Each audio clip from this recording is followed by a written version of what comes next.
कंचन अपने माता पिता की बहुत लाडली थी। 3 बड़े भाइयों की बहन थी। कोई भी चीज मांगने पर उसी वक्त सामने हाजिर हो जाती। पूरे घर में रोब था उसका। पूरे परिवार और नौकरों पर राजकुमारी की तरह हुक्म चलाती थी कंचन।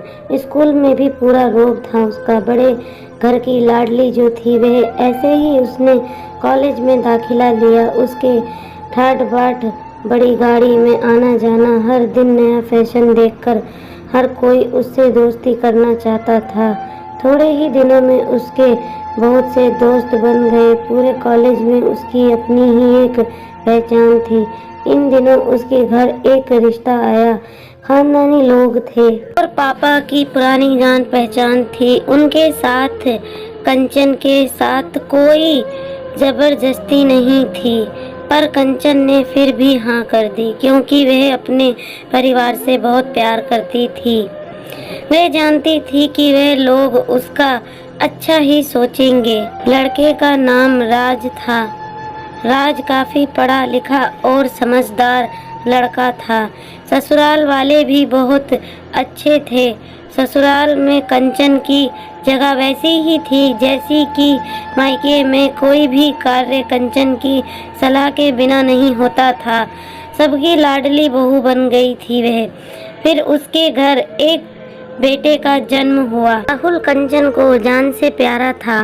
पोता पाकर ससुराल वाले तो फूले नहीं समाते थे। कंचन कभी कभी सोचती कि उसकी किस्मत कितनी अच्छी है। उसका हर अपना उसे कितना प्यार करता है। चाहे जीवन में कैसा भी समय आए, मेरे अपने हमेशा मेरे साथ हैं। मैं कभी अकेली नहीं हो सकती। कितनी खुशकिस्मत हूँ मैं। पर शायद कंचन की खुशियों को उसकी अपनी ही नजर लग गई थी।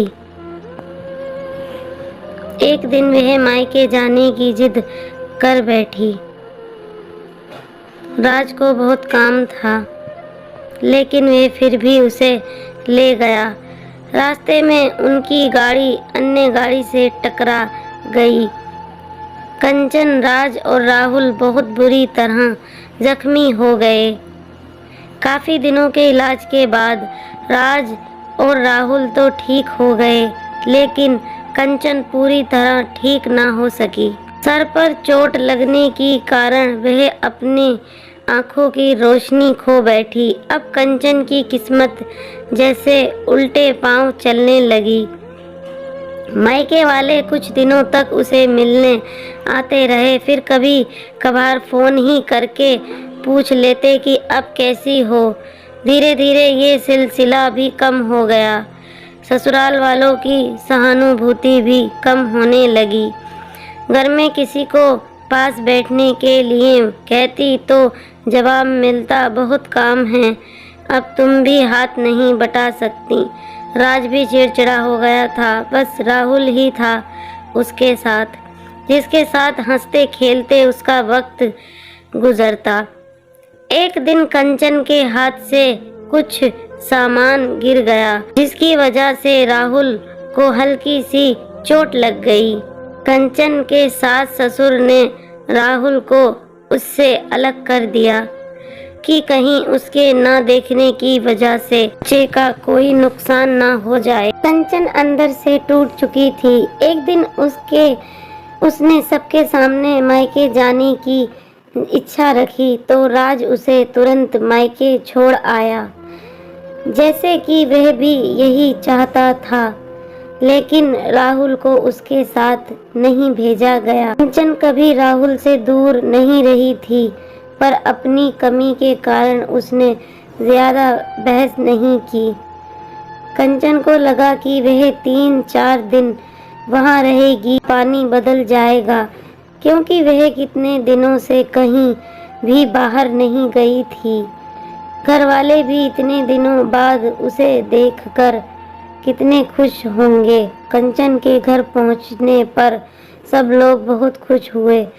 खाने में सब कुछ कंचन की पसंद का ही बना था। उसने अपने मम्मी पापा और भाई भाभीयों से दिल खोलकर बातें की। उनके छोटे छोटे बच्चे भी बुआ के साथ घुल मिल गए थे। रात को सोने के वक्त जब वह कपड़े बदलने लगी तो उसे पता चला कि उसका बैग तो बहुत भरा हुआ था। वह सब समझ गई। वह बहुत उदास हो गई कि कुछ दिनों तक तो सब ठीक रहा, फिर जैसे सब बदलने लगा, सबका व्यवहार बदल रहा था। वे लोग जैसे थक चुके थे उससे। सब लोग घुमा फिरा कर पूछने लगे कि राज कब आ रहा है उसे ले जाने। वह बहाना बना देती, जबकि वह जानती थी कि उस घर में अब उसके लिए कोई जगह नहीं। ट्रेन से चलते वक्त कुछ न कुछ नुकसान हो जाता। थोड़ी बहुत टोका टाकी उसे सुनाई देती, वह टाल देती। एक दिन उसके हाथ से लगकर एक कीमती फूलदान टूट गया। छोटी भाभी ने बहुत हंगामा मचाया। कंचन के माता पिता रोज रोज ये झमेलों से तंग आ गए थे। उन्होंने राज को खुद से फोन कर दिया। राज कंचन को अपने घर ले गया। कंचन को अपने परिवार वालों से ये उम्मीद न थी। जिस कंचन के कहे बिना घर में एक पत्ता भी नहीं हिलता था, उस घर के लिए वह अब बोझ बन चुकी थी। राज के साथ ससुराल आते वक्त वह बहुत खुश थी, क्योंकि वह अपने घर जा रही थी, अपने जिगर के टुकड़े राहुल के पास। परंतु यह खुशी भी कुछ पल की ही थी। सारा बंदोबस्त पहले ही किया हुआ था। कंचन को सीधे ऊपर वाले कमरे में पहुंचा दिया गया। राहुल से दूर रहने की सख्त चेतावनी दी गई। एक काम वाली लता को उसकी जिम्मेदारी सौंपी गई, जो उसके खाने पहनने जैसी ज़रूरतों का ध्यान रखती। कंचन ज़्यादातर चुप ही रहती। कभी कभी काम वाली लता से थोड़ा बातें कर लेती। उसके ज़रिए राहुल का पता चल जाता।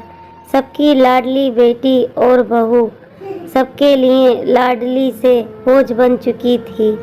इस कहानी से हमें यह प्रेरणा मिलती है दोस्तों कि ज़िंदगी कभी भी कहीं से भी कोई भी मोड़ ले सकती है। कभी भी खुशनसीबी को बदनसीबी में बदल सकती है। अगर किसी के साथ ऐसा हो तो उसके दुख को समझना चाहिए, ना कि उसे बोझ समझकर किसी कोने में फेंक देना चाहिए। इस बारे में आपकी क्या राय है, कमेंट बॉक्स में ज़रूर बताएं। कहानी कैसी लगी दोस्तों? थोड़ी भी अच्छी लगी हो तो प्लीज़ लाइक शेयर कमेंट ज़रूर से करें। और ऐसी ही और अच्छी स्टोरी सुनने के लिए हमारे चैनल को सब्सक्राइब करें, बेल नोटिफिकेशन को भी ऑन करें। Thanks for watching.